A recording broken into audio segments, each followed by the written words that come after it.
स्वतः गाडी चालवत जायचे. आता तुम्ही आम्हाला काय शिकवताय, काय केलं पाहिजे काय नाही. आज देश कुठे चाललेला आहे हे आपण बघत नाही.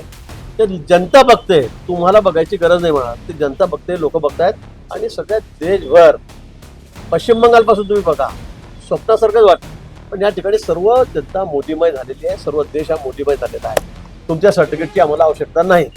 त्या आंदोलन सुरू असतात, अनेक आंदोलन होत असतात, चालू असतात. त्यातलं आंदोलन अनेक आंदोलन बघितलेले आहे. त्या ठिकाणी गेलेलो आहे, दिल्लीपासून मुंबईपासून.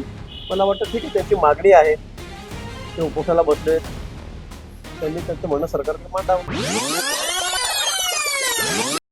त्या आंदोलन सुरू असतात, अनेक आंदोलन होत असतात, चालू असतात. त्यातलं आंदोलन आहे, मी तर अनेक आंदोलन बघितलेले आहेत. त्या ठिकाणी गेलेलो आहे, दिल्लीपासून मुंबईपासून. मला वाटतं ठीक आहे, त्यांची मागणी आहे, ते उपोषणाला बसले, त्यांनी त्यांचं म्हणणं सरकारकडे मांडावं. आदित्य ठाकरेंना काय त्याच्याबद्दल मी काय बोलतो, त्याच्याबद्दल मी काय बोलावं आदित्य ठाकरेंबद्दल. आता स्पष्ट बहुमत आमच्याकडे या ठिकाणी, 2/3 बहुमत पार्लमेंटमध्ये आमचं त्या ठिकाणी होतंय. राज्यामध्ये तर त्यांचं काय, तुम्हाला माहिती त्यांचं काय राहिलं काय नाही राहिलं म्हणून. मला असं वाटतं की त्यांनी आमच्या बहुमताकडे न बघता आम्ही काय केलं पाहिजे काय नको, यापेक्षा तुम्ही काय करा, तुमचा पक्ष कसा वाचवता याकडे तुम्ही लक्ष ठेवा. गोदावरीच्या सांडपाण्याच्या बाबतीमध्ये खरं आहे, एवढी पवित्र अशी आमची नदी आहे, ती आमच्या नाशिकची ओळख आहे. पण या ठिकाणी खरं आहे, सगळं गावातलं सांडपाणी नदीमध्ये जात आहे, की इंडस्ट्रीचं पाणी, केमिकलयुक्त पाणी त्यामध्ये येत आहे. आणि म्हणून जवळपास 2,000 कोटी रुपयाची आपण एसटीपी आपण प्लॅन या ठिकाणी घेतलेला आहे, सिवरेज ट्रीटमेंट प्लॅन. आणि आता सगळं जोडणे सुरू आहे. मला वाटतं अजून एक 4-1 महिने लागतील पूर्ण होता 4-6 महिने लागतील.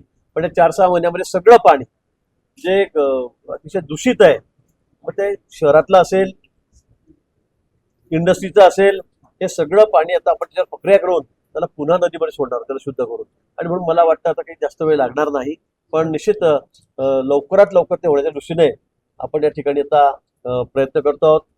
ठेकेदार या ठिकाणी रात्रंदिवस काम करत आहेत, आम्ही त्याचा फॉलोअप घेतो. त्या महापौर आहेत, त्या कमिशनर आहेत, उपमहापौर आहेत, सर्वजण त्या कामाचा पाठपुरावा आम्ही करतो. मला वाटतं 80% शेतकऱ्यांचा प्रश्न सुटलेला आहे. 20% शेतकरी असतील, 15% शेतकरी असतील की त्यांचा प्रश्न अजून अनिर्णित आहे.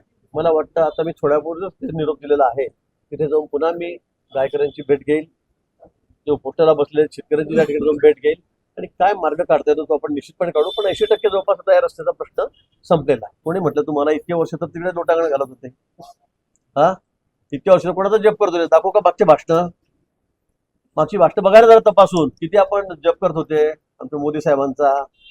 हा आणि आता तुम्हाला कोण म्हणताय, तुम्ही तुमचं काम चालू द्या, तुमचा पक्ष तुम्ही तिथेच राहा, तो फक्त कसा वाचेल याकडे लक्ष द्या. आम्ही काही म्हणत नाही कोणापुढे झुका, आमच्या पुढे झुका, ह्याच्या पुढे झुका, आम्ही पुन्हा कोणालाही म्हणत नाही. लोक बरोबर त्यांना त्यांची जागा दाखवतायत, त्या पुढे लोकांनी त्यांना बरोबर झुकवते. स्वप्न बघायला काय हरकत आहे, स्वप्न त्यांनी बघावेत. मला माहिती आहे मुंगिरी लाल की हसीन स्वप्न आपण बघतो ना, तसा प्रकार आहे. सर्व देश मोदींच्या पाठीशी आहे, भाजपच्या महायुतीच्या पाठीशी आहे. आणि हे कुठल्या दुनियेमध्ये चालले आहेत, त्यांचं काही राहिलं नाही, सगळं साफ झालं, तरी पण त्यांच्या गोष्टी चाललेल्याच आहेत. मला वाटतं उद्धवजींच्या कुठल्या स्टेटमेंटवर बोलणं मला काही फार योग्य वाटत नाही आणि आवश्यकही वाटत नाही. काय शिक्षित आहे काय नाही, आज सगळा देश मोदीमय झालेला आहे. सगळ्या जगामध्ये नंबर 1चा नेता कोण, तर मोदींच्या सगळ्या मागच्या सगळ्या जगभरातल्या त्यांचं नाव त्या ठिकाणी येते. आणि आता हे कुठल्या शिक्षणाकडे चालले मला कळत नाही. 2.5 वर्ष मुख्यमंत्री राहिले, यांनी काय केलं, ते काय शिकलेत मला माहित नाही. पण 2.5 वर्षामध्ये घराची पायरी सुद्धा ओलांडली नाही, त्या ठिकाणी मंत्रालयामध्ये आले नाही, विधान भवनात आले नाही, गाडीमध्ये ड्रायव्हरला बसवले, स्वतः गाडी चालवत जायचे. आता तुम्ही आम्हाला काय शिकवताय, काय केलं पाहिजे काय नाही. आज देश कुठे चाललेला आहे हे आपण बघत नाही. ते जनता बघते, तुम्हाला बघायची गरज नाही म्हणा. ती जनता बघते, लोक बघतायत. आणि सगळ्या देशभर पश्चिम बंगालपासून तुम्ही बघा, स्वप्नासारखंच वाटतं. पण या ठिकाणी सर्व जनता मोदीमय झालेली आहे, सर्व देश हा मोदीमय झालेला आहे. तुमच्या सर्टिफिकेटची आम्हाला आवश्यकता नाही. आज कुंभ प्राधिकरण याच्या कार्यालयाचं उद्घाटन या ठिकाणी झालेलं आहे, रितसर उद्घाटन या ठिकाणी झालेलं आहे. या ठिकाणी आता कुंभमेळ्यापर्यंत संपेपर्यंत हे कार्यालय या ठिकाणी कार्यरत होईल.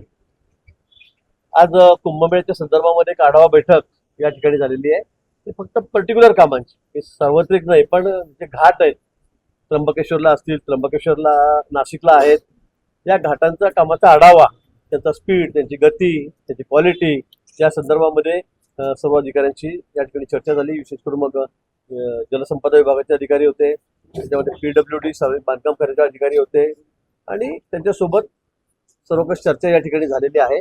वेळेमध्ये आपल्याला हे काम पूर्ण करायचं आहे, कारण आता वेळ कमी आहे, आता पुन्हा पावसाळा आहे आणि म्हणून वेळेत कसं काम होईल, आता किती टक्के काम झालं, किती % झालं, अपेक्षित काय होतं, त्या संदर्भामध्ये सर्व चर्चा त्या बैठकीमध्ये झालेली आहे. हा जो आमचा कार्यक्रम आहे ज्याला आता आम्ही विशेष महत्त्व दिलेलं आहे. आपण बघता दर रविवारी आम्ही जवळपास 8 ते 10 हजार झाडं लावतो.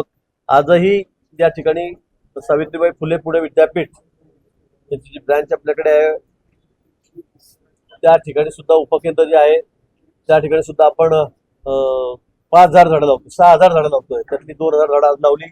उद्या परवा पुन्हा त्या ठिकाणी झाडं सगळे विद्यार्थी त्या ठिकाणी लावतील. आपण अतिशय निसर्गरम्य असं ठिकाण आहे दराई माता, त्याचं मंदिर त्या ठिकाणी अतिशय सुंदर अशी जागा आहे. त्या ठिकाणी सुद्धा आपण जवळपास आता 10,000 झाडं लावतोय.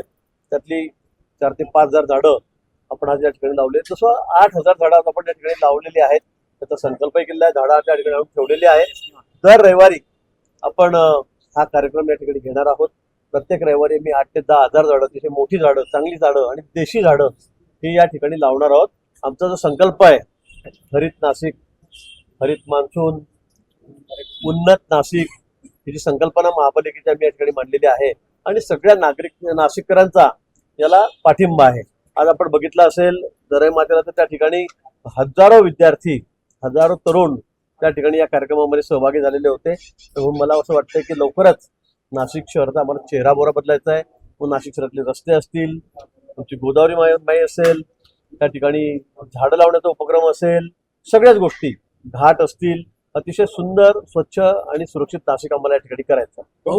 लोड शेडिंगच्या बाबतीमध्ये मी पण आता अधिकाऱ्यांशी बोललेलो दुपारी की असं योग्य नाही म्हणून, पण त्याचे काय आपण मोबाईलवर बोलावं, स्पीकरवर बोलावं आणि मग ते लोकांमध्ये, मला वाटतं लोकप्रतिनिधी आपण आहोत, आपल्याला या गोष्टी तेवढी समज असली पाहिजे की अशा गोष्टी काही असतात की आपण त्या काही सगळ्या लोकांना ऐकवायला त्याची काही आवश्यकता नाही. तुमचा काय विषय आहे, काय नाही, ते तुम्ही मांडा ना, निवेदन द्या, फोटो काढा. पण अशा पद्धतीने मुख्यमंत्री तुमच्याशी फोनवर बोलतायत आणि तुम्ही स्पीकरवरती सगळं रेकॉर्ड करून लोकांना ऐकवतायत, मला वाटतं हे काही योग्य नाही. आम्ही कुठे कापतोय, आम्ही कुठे जुका म्हणतोय, तुम्ही तुमचं काम जोरात चालू द्या. आणि मी सांगितलंय की हम दोन हमारा एक, तुम्ही पुढे मागे तुम्ही 3 जण राहाल. अनेक आता लोक अजून फुटण्याच्या मार्गावर, खासदार तर काही राहिले नाही, 2-3 मोटरमध्ये राहिले. आमदारांची तीच अवस्था आहे, महापालिकेच्या नगरसेवकांची पुढे मागे तीच अवस्था होणार आहे.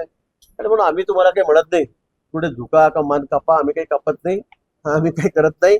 तुम्ही तुमचे ताट मानेने उभे राहा आणि असंच तुमचं काम चालू द्या.